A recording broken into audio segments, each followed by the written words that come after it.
Salam kerahiman. Hari ini 28 Februari, hari terakhir di bulan Februari. Besok kita akan masuk ke tema yang baru, yaitu tentang belas kasihan. Hari ini kita masih bahas lagi tentang kasih. Dari 1631 dan 1662. Dalam nama Bapa dan Putra dan Roh Kudus. Amin. 1631.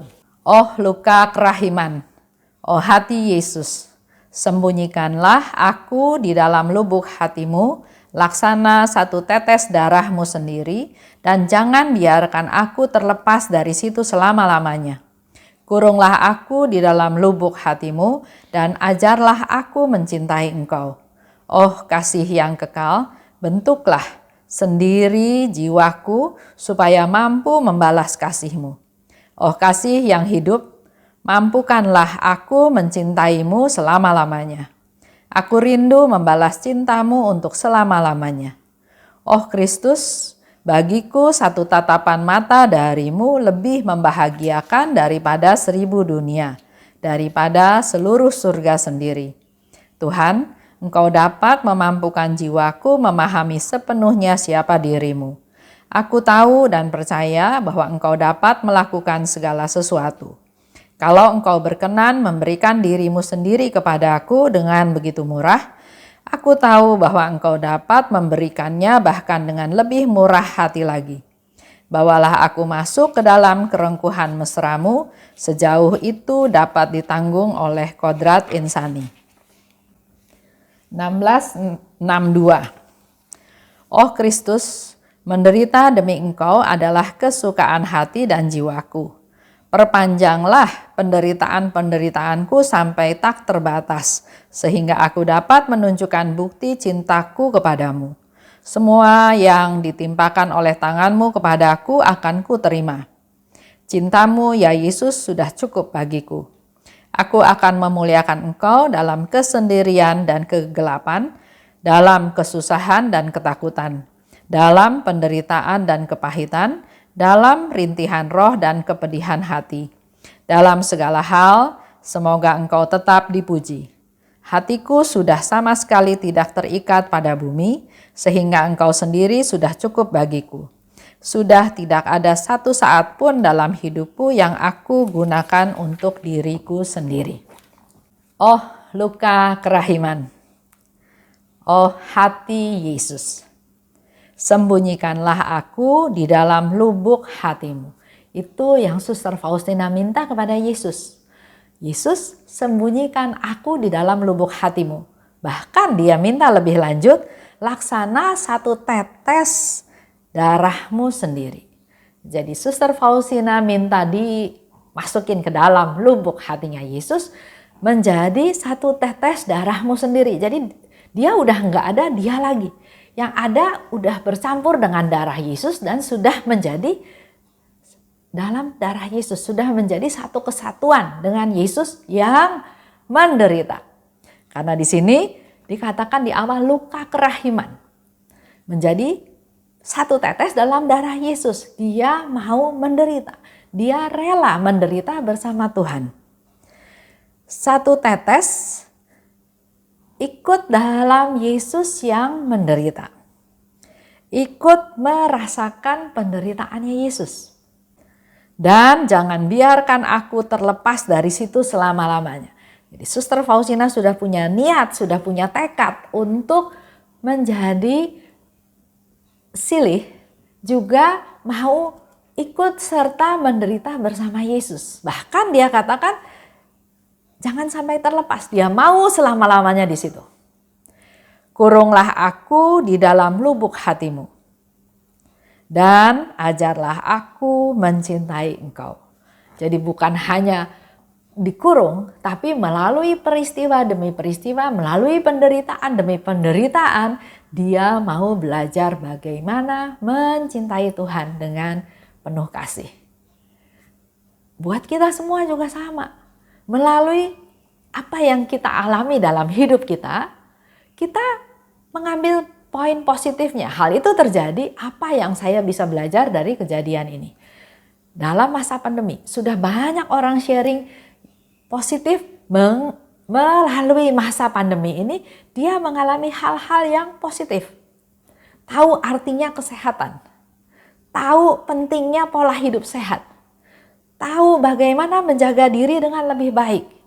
Tahu bagaimana dia perlu memperhatikan orang lain, perlu berbagi, perlu bersyukur. Banyak hal yang bisa digali dari hal-hal yang terjadi sebagai sesuatu unsur-unsur yang positif yang mungkin awalnya tidak kita sadari. Bahkan kita pernah dengar juga ya cerita di Eropa, ada seorang kakek yang harus bayar biaya rumah sakit begitu mahal karena dia harus pakai ventilator, pakai napas buatan dan lain-lain. Dan dia menangis bukan karena dia harus bayar mahal, tapi dia baru sadar betapa Tuhan itu sangat baik, mengasihi kita semua manusia, mengasihi dia, diberi kehidupan, diberi napas gratis. Dia nggak pernah bersyukur, sehingga pada saat itu dia bisa sungguh merasakan Tuhan itu sungguh baik, tapi dia merasa sangat berdosa karena nggak pernah berterima kasih dengan apa yang sudah dia terima dari Tuhan.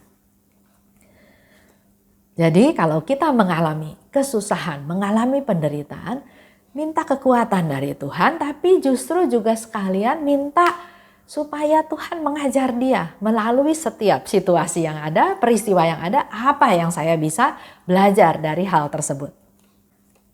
Dan yang Suster Faustina katakan, melalui penderitaan itu dia bisa semakin belajar bagaimana mencintai Tuhan. Dan bukan hal yang lain. Dia minta dikurung artinya dipenjara. Enggak bergerak bebas lagi, tapi bukan karena dia terpaksa, tapi dia justru mempersembahkan dirinya, menyerahkan dirinya sepenuhnya kepada Tuhan, mengandalkan Tuhan. Karena dia juga tahu, roh kuat, daging lemah.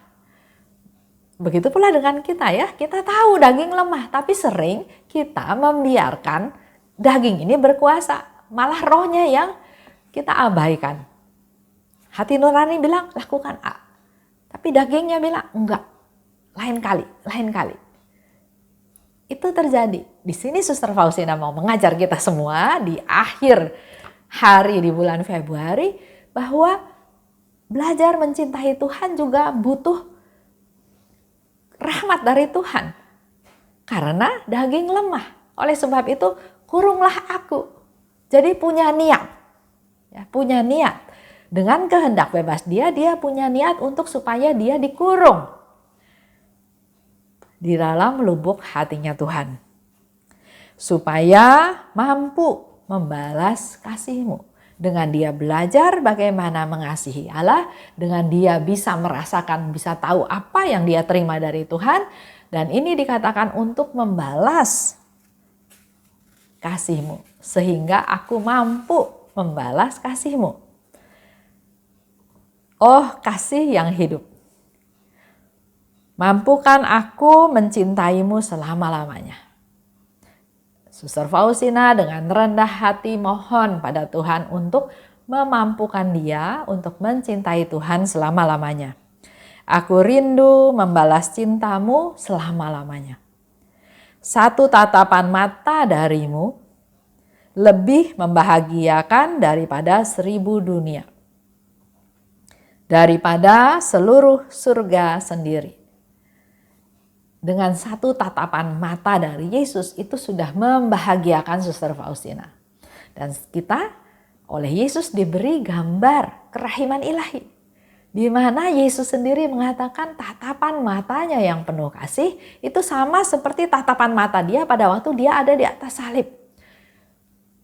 Dia menderita, dia disalib, dia dihajar untuk kita karena kasihnya. Jadi sorot matanya bukan sorot marah, dendam, mau menghukum, tapi sorot mata yang penuh kasih.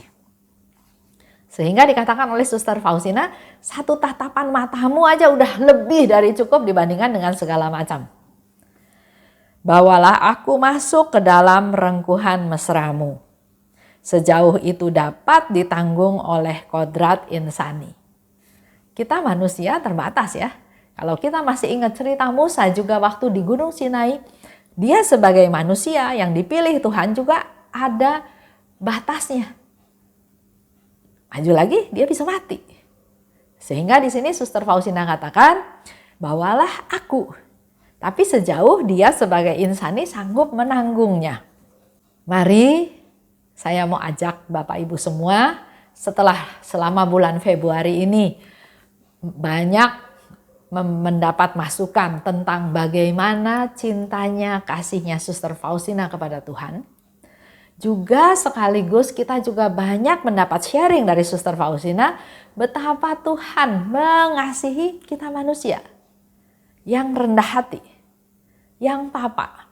Dia mau merendahkan diri, dia mau masuk dia mau dikurung dalam rupa hosti. Untuk memberikan diri seutuhnya, seluruhnya kepada kita semua. Allah kita Allah yang luar biasa, itulah salah satu bukti dia menunjukkan kasihnya kepada kita. Maka mulai kehidupan kita sehari-hari, mari kita dengan cinta yang tulus menunjukkan cinta kita kepada Tuhan dengan cara menunjukkan cinta kita kepada sesama. Dan kita ingat slogan di KAJ untuk tahun ini, mari kita bisa menjadi semakin mengasihi sesama, khususnya orang-orang di sekitar kita, khususnya anggota keluarga kita. Kita sering ya bilang mengasihi, tapi ada nggak prakteknya, ada nggak tindakannya, ada nggak tindakan nyatanya? Semakin mengasihi, semakin terlibat. Jadi jangan tunggu orang minta tolong pada kita, tapi kita peduli, kita peka, kita melihat siapa yang perlu kita bantu, mau melibatkan diri. Semakin terlibat dan semakin menjadi berkat. Dengan modal kasih yang kita dapat dari Tuhan, kita mau supaya kasih ini kita juga ungkapkan dengan mengasihi Tuhan melalui sesama, dengan semakin mengasihi, dengan semakin terlibat dan semakin menjadi berkat. Itu untuk hari ini. Besok kita akan masuk ke tema yang baru. Kita tutup ya dengan doa. Dalam nama Bapa dan Putra dan Roh Kudus. Amin. Oh luka kerahiman, oh hati Yesus, sembunyikanlah aku di dalam lubuk hatimu. Laksana satu tetes darahmu sendiri. Dan jangan biarkan aku terlepas dari situ selama-lamanya. Kurunglah aku di dalam lubuk hatimu, dan ajarlah aku mencintai Engkau. Tuhan, mampukan aku memahami sepenuhnya siapa dirimu. Bawalah aku masuk ke dalam rengkuhan mesramu, sejauh itu dapat ditanggung oleh kodrat insani. Amin. Dalam nama Bapa dan Putra dan Roh Kudus. Amin. Salam kerahiman.